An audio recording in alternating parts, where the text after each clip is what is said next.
Tired of doing the same old thing every night? Well, light up those nights with Microvision, Milton Bradley's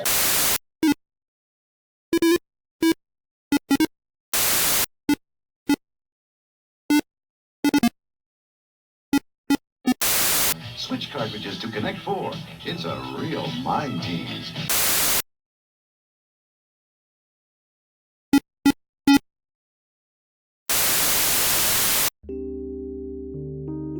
In the last episode of Wonders of the Retro Gaming World, we explored a desktop vector-based system called the Vectrex.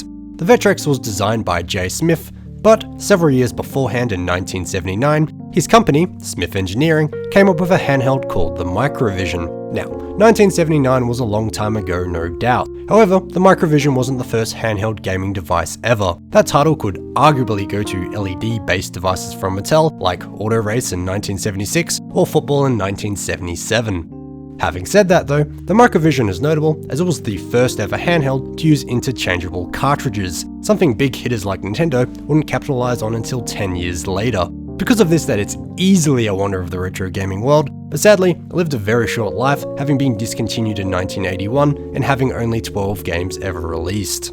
Let's rewind a few years though. The Microvision was released in the November of 1979 and launched by the Milton Bradley Company.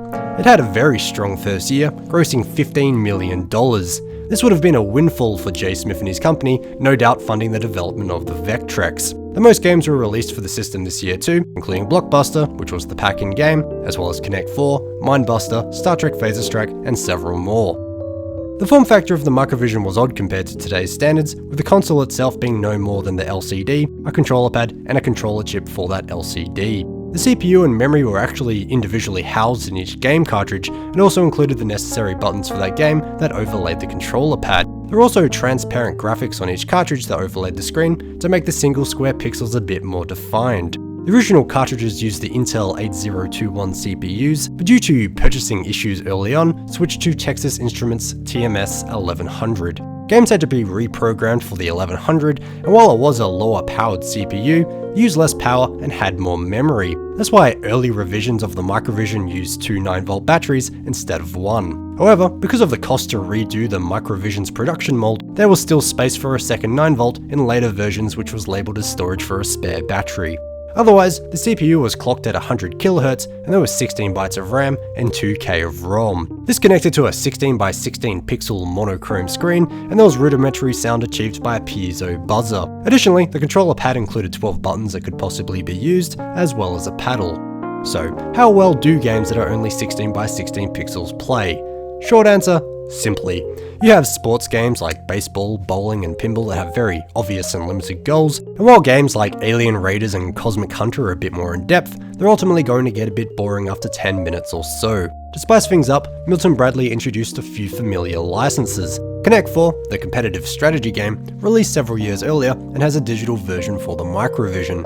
Additionally, there is also Star Trek Phaser Strike. However, the Star Trek license soon disappeared, and it simply became known as Phaser Strike. There weren't any standout and must-have games, sadly, which is a part of the reason why it's so obscure. At the very least though, Cosmic Strike was the first ever game to use a directional pad, and Phaser Strike was the first ever game to use the Star Trek license. So there's that, I guess. Well, light up those nights with Microvision, Milton Bradley's great new handheld electronic game system. Blockbuster, one of the 7 great game cartridges available, comes with the Microvision unit. Switch cartridges to Connect 4.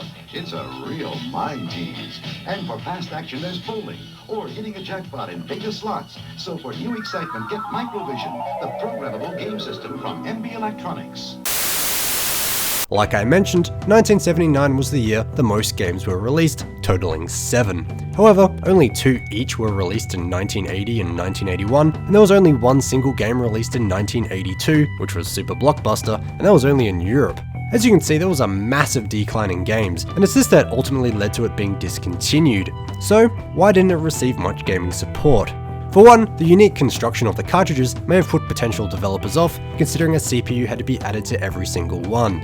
But it likely went a lot deeper than that. You see, even for the early 80s, the Microvision was just too simple and basic. Only so much can be shown in 16 by 16 monochrome pixels after all. For a comparison, the 1980 Intellivision could display a resolution of 160 by 192 and also had 4 colors. been speculated that if it had a tie to a home console it would have performed better, but history is history and that never happened.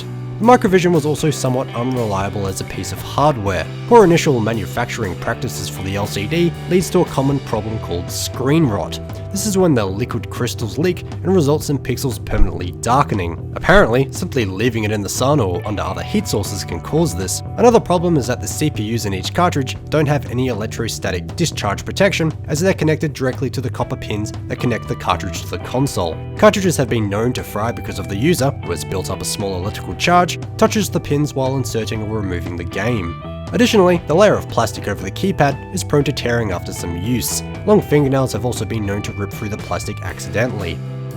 Ultimately though, it's possible Milton Bradley expected it to go for a little bit longer. The Christmas 1982 Montgomery Ward catalogue featured a Microvision game called Barrage. However, this is the only instance the game has ever been mentioned and was never heard from again. I guess Milton Bradley pulled the plug on it too when they decided the Microvision was done for. So, what if you want to play one in the present day? One obvious option is to simply buy one. The console and the games aren't that expensive.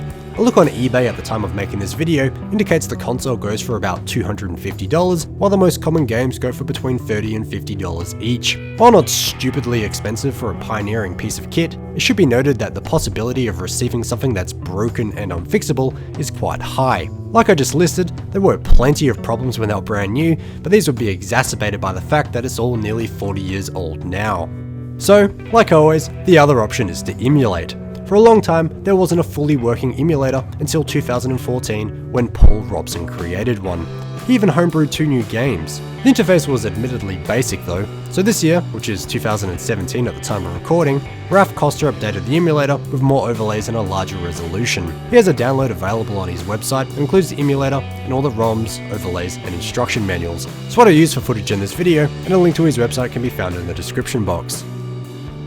It's sad that the Microvision is poorly remembered. While not highly advanced as far as hardware goes, it used the concept of removable cartridges in a handheld a decade ahead of its time. And even though they were early revisions and unreliable, the fact that it used an LCD was a big deal because it was miles ahead of its LED counterparts. It didn't leave much of an impact at the time, but nonetheless it was a pioneer and should be respected for that fact alone.